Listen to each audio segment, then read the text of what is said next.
Intelligent Ramblings with your host, Bill Lofton. Co-hosted by Gary Glenn and William Howington, with help from John Cohn.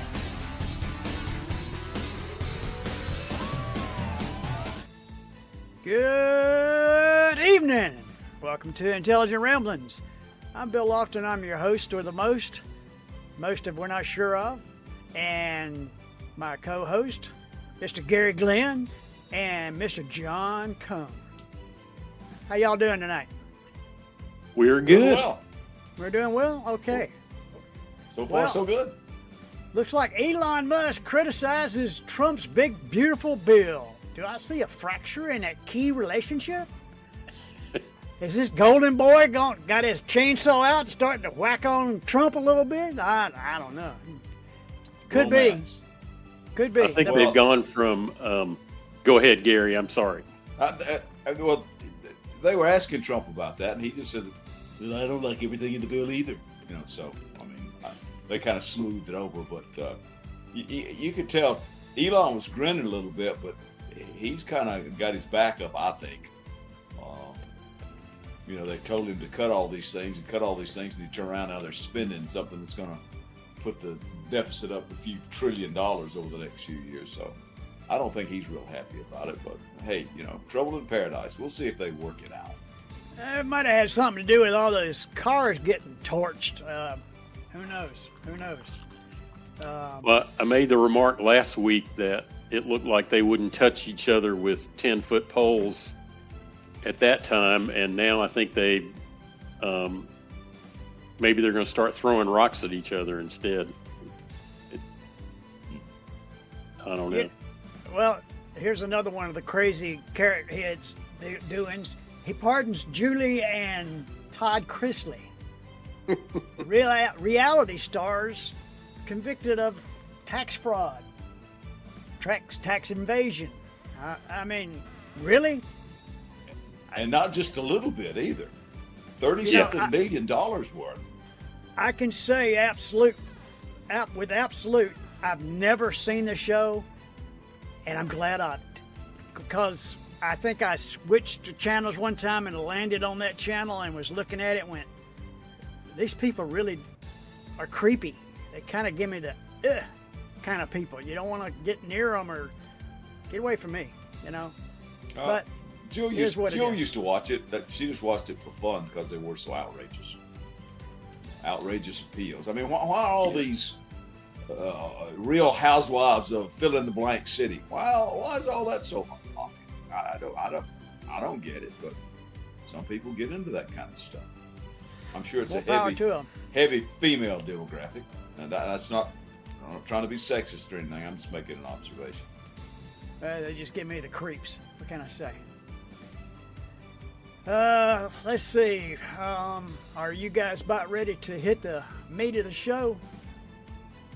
Yeah, I will say one thing, though. Over the Memorial Holiday weekend, you know, the two big movies were Lilo and Stitch, the remake of the animation with live action, and Mission Impossible. Lilo and Stitch kind of thumped Tom Cruise there. The cruising company didn't do a bad job either. I mean, it was one of the biggest opening weekends or Memorial Day weekends in history for the movie industry, which they could sorely use right about now. And I would recommend them both. Lilo and Stitch takes you a while to get into it. Slow starting, but it gets into it. We took our grandsons to see it because they wanted to see it. They had seen the animated version, so they wanted to see the live action. It takes you a little while to get into it, but it's pretty well done. And there's some really laugh out loud moments in it. Mission Impossible is just nuts. I mean, Tom Cruise is just nuts. I mean, all those stunts that he's doing, you know, for real, and it's him doing them. And it is Mission Impossible. None of that stuff is even remotely possible in the real world, but it is entertaining, and it's one of those kind of things. If you're claustrophobic, though, you might want to just take that time to take a restroom break during some of those instances. I'll just say that too. So, if you have a chance, go to your nearest Cineplex and spend some money, help out the movie industry economy there. Thank you, Gary Glenn, for our movie review of the week. There you are. That was good. I think my grandson would get a big kick out of Mission Impossible. We got to go see that one this summer. I've seen most of them. probably go it's- see Mission Impossible. It's long, guys, so don't drink a lot before. Is It's it a like long- 3 hours it's a long? movie. Close, but it moves. There are a couple of lulls, but it moves pretty quick, Mm-hmm. and you get a lot of Tom Cruise running at full speed. I wonder if he ran high school track or something, because he looks like he's got pretty good form. And he's in a whale of a shape for, what is he now, 54, 55 years old, whatever he is. I mean, No, I he's think been he's around older so than long. that. He's older than that. He's been around so long, because he started doing all that risky business and all that stuff a long time ago. Yeah, Around forever. he's lower than that. He's like And 58. It's neat. They go back and they get some characters from the first. These are like what? Like there's like 8 of these movies, right, over the last 30 years or so. And they go back and get a kind of a toss-away character from one of the first movies, and he's kind of a major character in this one. And I think it's the same actor portraying him. He's It's 62. kind of cool. Wow. 62. Wow. Hey, I'm 68. I can do He's in a some- whale of a shape for 62. Well, thank you for our movie review, and we're going to move on along. Anybody want to learn how to make some mozzarella meatballs? Love to. Here we go. Ooh. Today, we're going to take these wonderful ingredients, mozzarella cheese, lean ground beef, and Italian sausage, and we're going to turn it into this wonderful dinner. Cooking with Chef Bill.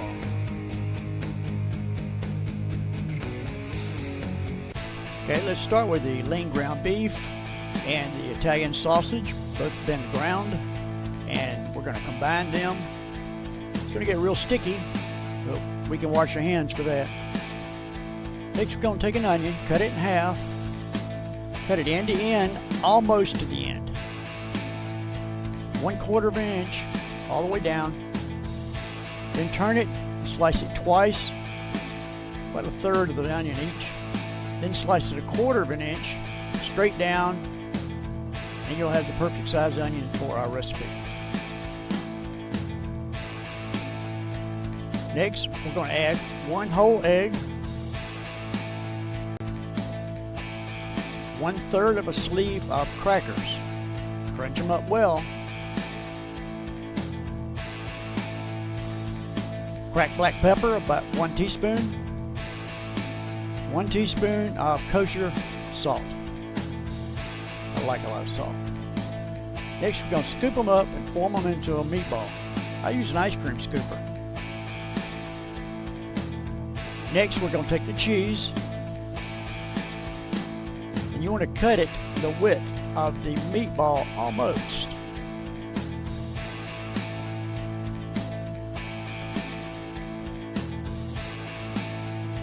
Next, we're going to take a knife and make a little hole. Try not to poke your hand. You can use your finger for this, but it's just easier for me like that. Then we're going to stuff the mozzarella cheese into the meatball, cover it up well, and put it on a sheet pan. Make sure it's got space between them. In the oven, 350 for about 20 minutes. And you'll have mozzarella meatballs. Add some tomato basil sauce for it, and you'll have a nice little appetizer. Or you can add pasta to it and have a wonderful meal.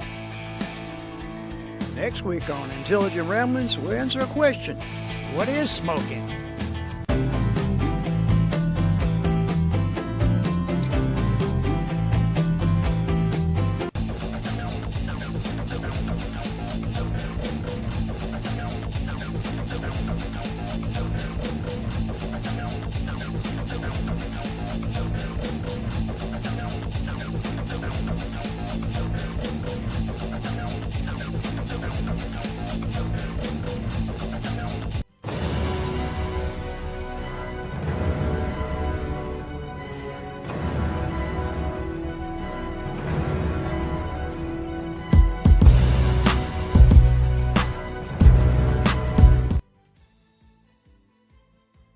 Hi, and welcome to Our Economy in 2025. Tonight, I want to talk about kind of the state of our economy now that we're 6 months into the new year. and do this in terms of the things we've talked about over the last 3 weeks. And so let's get started. So quick review.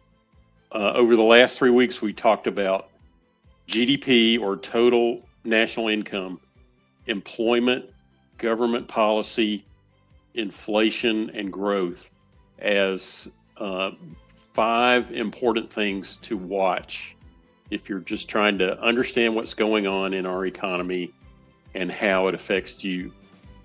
And so we're going to go through a little assessment of how we're doing right now in terms of these 5 things.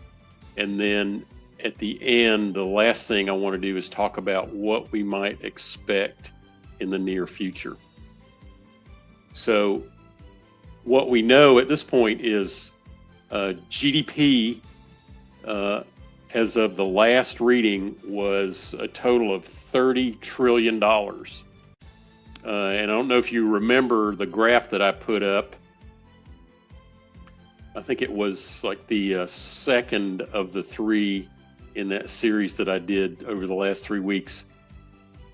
Our GDP is so far ahead of and has accelerated so much over the last 10 years compared to China's, the EU, all the other like G7 countries that measure their GDP. Ours has our total output, or our national income, has performed in a way that exceeds everybody else's. Second thing, where we are right now, employment, we had about 230,000 claims for unemployment in April, which is not bad. That's right in the range where it's been over the last, say, 6 months. So it's good that it's very steady and that it's at this kind of lower level. The unemployment rate right now is just under 4%, which you've heard me say before, that is excellent. It's hard to maintain unemployment at that low level in your economy for as long as we have. Government policy, fiscal and monetary policy. Fiscal policy is the policy of the Congress and the president as far as whether we're running a deficit or not, how much we're spending as a government. And so we've been doing deficit spending coming out of the pandemic, and we're still doing it. It has been a problem. If you take it in context, it's not as big a problem as it might seem. If you just listen to the headlines, you'd think we're about to blow up and, the end is near. It's not like that.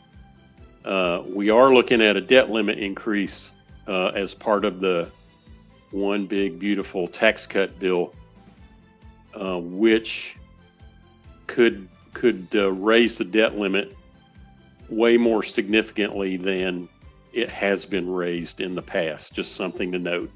Monetary policy, excuse me, is the policy that the Federal Reserve controls. They're holding the Fed funds rate at a 4.25% to 4.5% level now, and have been holding it there for the last several meetings. They don't want to cut the Fed funds rate going into the legislation that's coming up, the tariffs and the uncertainties created by trade negotiations. They want to leave it steady. The next date people are betting on for a Fed funds rate cut is out in September now. Inflation, not bad, but now I would say no longer decreasing. The overall inflation rate was 2.3% in April. Pretty good. There are parts of the economy where inflation is sticky. It's higher than the overall 2.3% rate, like housing, shelter inflation is stuck right around 4%. We don't want that. We want that to work down. Growth, or the percentage change in GDP, this is the one negative thing, one of the few negative things you can find in our economy right now. In the first quarter of 2025, the GDP actually shrank by 0.3%, and it's worth noting. It's also worth noting that it's more of a technical decrease. It doesn't mean there's a trend that way. It's just something to keep an eye on. So, on the basis of what we just looked at in our review, we're not in bad shape. There's some things out there that we should be concerned about. Tariffs, business uncertainty, fiscal policy, and I would say you could throw in interest rates in general with fiscal policy. Tariffs act like a tax on consumers and businesses. They slow growth and they create price increases, which increases inflation. So it's a negative trade impact relative to revenue. So in our 5 categories, tariffs show up in inflation and growth. Uncertainty around tariffs, around cuts to government services, funding cuts, is something that businesses in general never like. Nobody likes uncertainty. There are 2 things that are negative, and one is risk, one is uncertainty, among many negative things that are out there. But those 2 things, risk and uncertainty, can really catch a business by surprise. Risk, you can mitigate by way of insurance. You can find insurance for most forms of business risk. Uncertainty, you can't insure against. You don't know when it's coming. It's a geopolitical thing. It's a pandemic happening. Climate change creates uncertainty. So for the moment, consumer spending, business investment slows down in times of uncertainty. People tighten up on their purse strings, businesses hold on and don't invest intentionally, waiting for the uncertainty to work itself out. The effect is that GDP falls and growth slows down. So uncertainty shows up in GDP and growth, the 2 of those 5 factors that we talked about. Lastly, fiscal policy, which is government policy that we've talked about. What's happening right now is the one big, beautiful bill tax cut. We've got increased deficit spending in the wrong parts of the budget. Where we should be continuing to spend, we're not. Where we don't need to spend, we are. And those things are more politically and ideologically motivated. So economically, they don't make sense. And the other thing we're going to see is a reduction in revenue due to tax cuts. That's all part of fiscal policy. The other thing I'll mention right here is interest rates.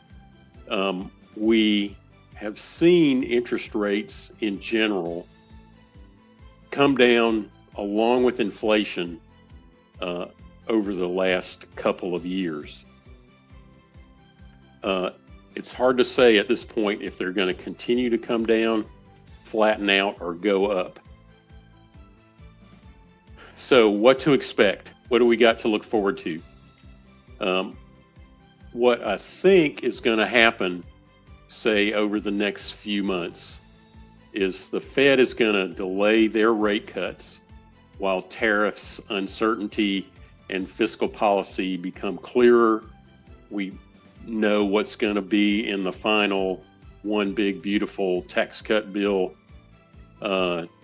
Tariffs and trade policy will get negotiated and get in place. Uncertainty will go down. That's what the Fed is waiting for. So the Fed funds rate is going to stay at 4.25% to 4.5% until well into the second half of the year. The inflation rate is probably going to flatten, continue to be flat as it is now, or it's going to increase. I don't see things out there that are happening that would cause it to decrease. Growth may be slow, although the economy has been resilient. Like over the last 2 years, this economy has been really steady, really stable, really strong. Employment has been good. Interest rates are under control. Inflation is under more control now than, say, 2 years ago. The policies that were controlling inflation are no longer in place. So it makes me think, to go back to my point about the inflation rate, it makes me think that if that changes, it's only going to go up, not down. Employment continues steady for now. There's a lot of job creation out there. Jobless claims at $230,000, 30,000 people a month is not that high. That's pretty normal. We create in any one month at least that many jobs. So unemployment is stable. Things are good. Okay, so that's what to expect. Remember the 5 topics that we've talked about, and also remember that we appreciate you being here, and we invite you to intelligentramblings.com to see all the great work that Bill has been doing on the site recently. All right, thank you. This webcast is brought to you by William Lofton Photography. They can be found at williamlofton.com. Offering event residential portraiture at williamlofton.com.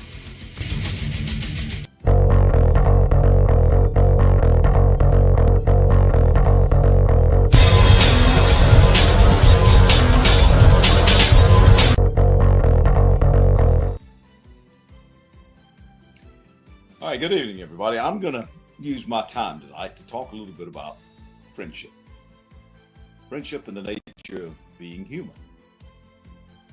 Now, I've got friends. I hope you've got friends, and I hope you have friends that are close to you. Now, the guys that I co-host this show with, we're a little more than friends. We're probably brothers from other mothers. We've known each other so long and can tell many, many embarrassing stories about each other and some really good stories about each other. And I hope you've got friends like that. I want to tell you, first of all, I'm a bit of a raconteur. Now, that's a fancy $10 word for storyteller. I'm known in the middle schools now as the guy who tells stories. Coach, you're going to tell us a story today.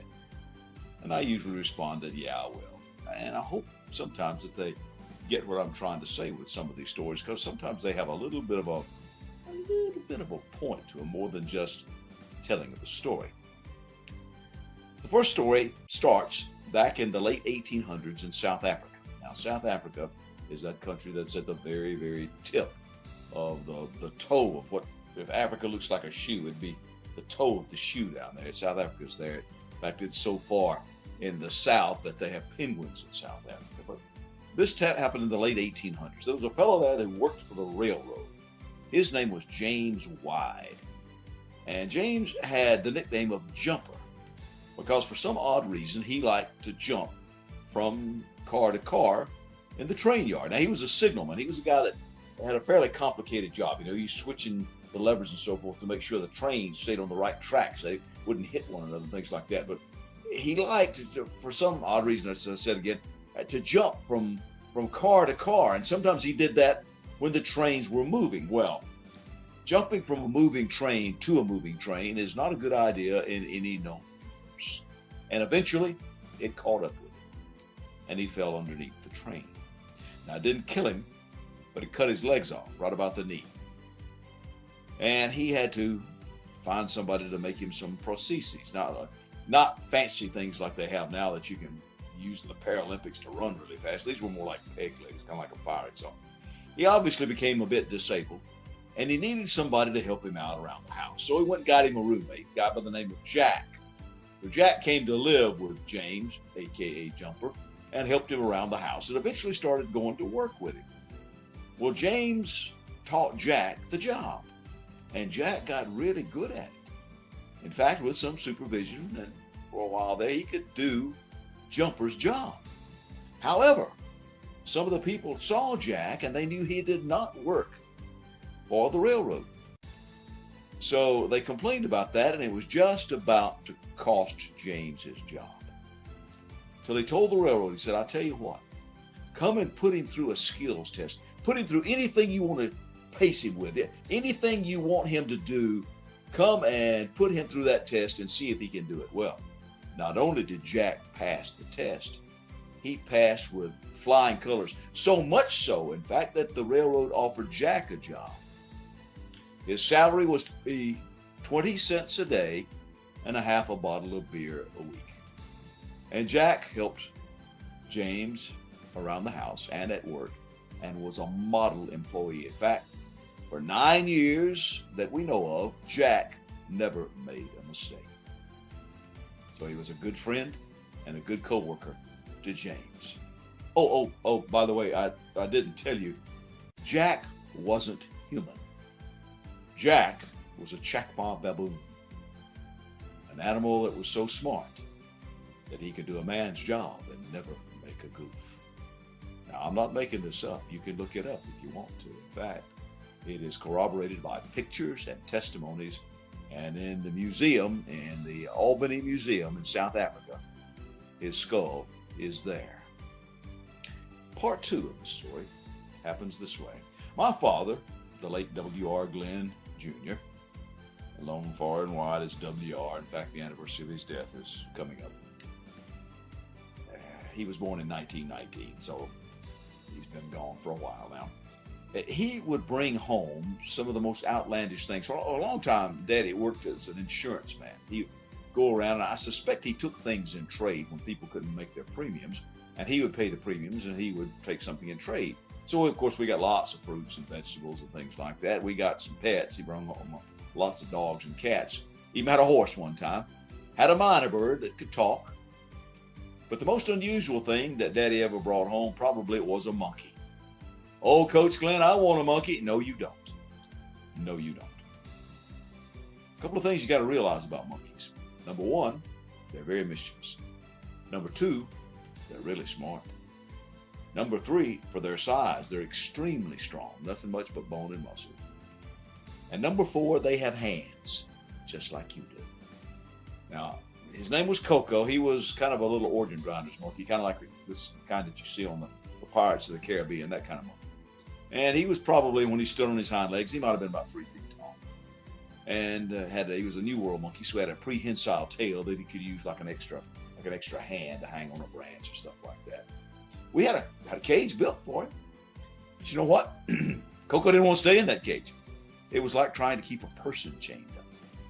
And so if you locked it, he'd just unlock it. If you twisted a wire around it, he'd untwist it. Or he'd dig out from under it. He found a way to get out of that cage. So we finally just gave up and gave him the run of the neighborhood, which caused a number of different incidences, including the fact that the people would drive down our rural road in Brockton, Georgia, halfway between Jefferson and Nicholson. They'd do a double take, and they'd pull up in our yard and say, "Do you people have a..." "Yeah, we got a monkey." Now, he made the cat's life miserable because they couldn't climb like Coco. And he didn't really like dogs, except for one. He liked my brother's dog, Chief. And for some reason, Chief tolerated him. Coco would snuggle up to Chief, ride him like a man riding a horse, particularly if it was wintertime, there was snow on the ground, because monkeys don't like to get their paws cold.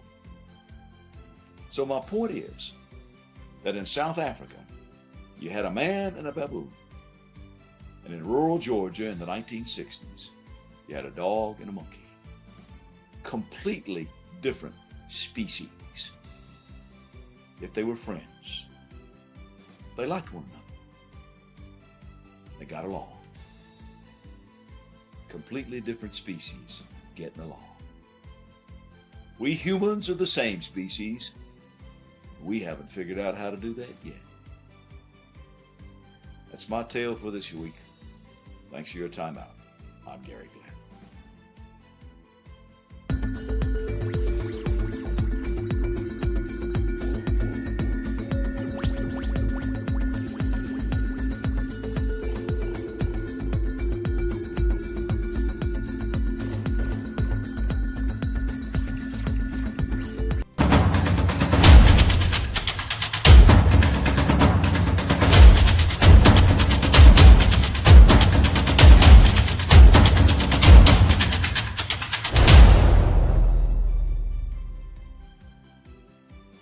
Good evening.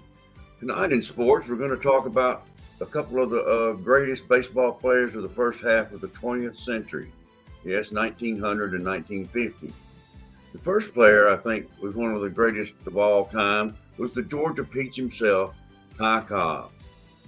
Cobb was born in rural Franklin County around Royston in 1886, a long time ago, 1886. He played for 24 seasons, mostly with the Detroit Tigers. In 1936, in the very first Hall of Fame voting, Cobb received the highest percentage of votes, 98.2%, than any other player, until Tom Seaver in 1992. Cobb played from 1905 until 1928. He was also player-manager for 6 seasons with the Tigers, his last 6 seasons. He had a lifetime batting average of .366 with 4,189 hits. An amazing statistics, obviously. He had 90 Major League Baseball records when he retired. 90. Can you imagine that? 12 batting titles. And he hit over 300 in 23 consecutive seasons. You know, we got players now that make zillions of dollars that don't even hit 300. And then he hit over 323 consecutive seasons. He has so many records, I certainly can't list them all. He's known for his base stealing prowess. Cobb would steal second, third, and home sometime in the same series there. He would do that consecutively. He signed a contract worth $1,500 his second year in baseball. $1,500 a year to play baseball. Can you imagine that in these days and times if you offer $1,500 for somebody to play baseball for a year? That'd be mutiny. He was a controversial player and was often clouded in controversy. He is known to have sharpened his spikes so that he would cause physical damage to players covering him, sliding into second, third, and home. In spite of the controversies, Cobb remains one of the greatest players of all time. As Cobb's career was flourishing, another player came along, that of George Herman the Babe Ruth. Ruth, of course, started out with the Boston Red Sox. He played with them for a few years until he was finally traded to the Yankees. He was a pitcher and outfielder then, and was regarded as one of the best pitchers. He played for 22 years. In 1919, he set the single season record for home runs with 29. Imagine 29 being the most home runs anybody had ever hit in the season, which of course will be instrumental in what he did later on. In 1927, he hit 60 homers. which stood as a record until 1961 when Roger Maris hit 61. Ruth would have more home runs by himself than most major league teams would have combined. Can you imagine? More home runs than the entire team, another team. But anyway, he twice won more than 20 games as a pitcher. But he decided to give up pitching and concentrate on his hitting. And this is when his career really took off there with the Yankees. When he was traded to the Yankees, the Boston Red Sox went into what's known as the curse of the Bambino. They didn't win another World Series until 2004. And they blamed it on the fact that they traded Ruth. He was born in Baltimore, Maryland, and lived there and stayed there pretty much all the time. As a matter of fact, his first trip out of Baltimore was when he went to spring training in North Carolina. But in 1920, the Red Sox sold him to the Yankees. And like I said, with the Yankees, he really took off. The Yankees would win 4 World Series with Ruth on the team. His last season was spent with the Boston Braves, a precursor to the Milwaukee and Atlanta Braves. And he's regarded by many as the greatest ball player of all time. He hit .342, and imagine that's pretty good there nowadays too. If you could hit .342, you'd be in the Hall of Fame along with him. He finished second to Cobb in the voting. Who do you think is better, Ty Cobb or Babe Ruth? I personally like Cobb, mainly because he's a Georgia peach, because he played baseball the way it should be played. He hustled all the time and was very vocal about how the game should be played. He wanted it played the way it should be played. Anyway, that's 2 of the greatest players of all time in the first half of the 20th century. Let me know how you think on these 2. And that's sports for tonight.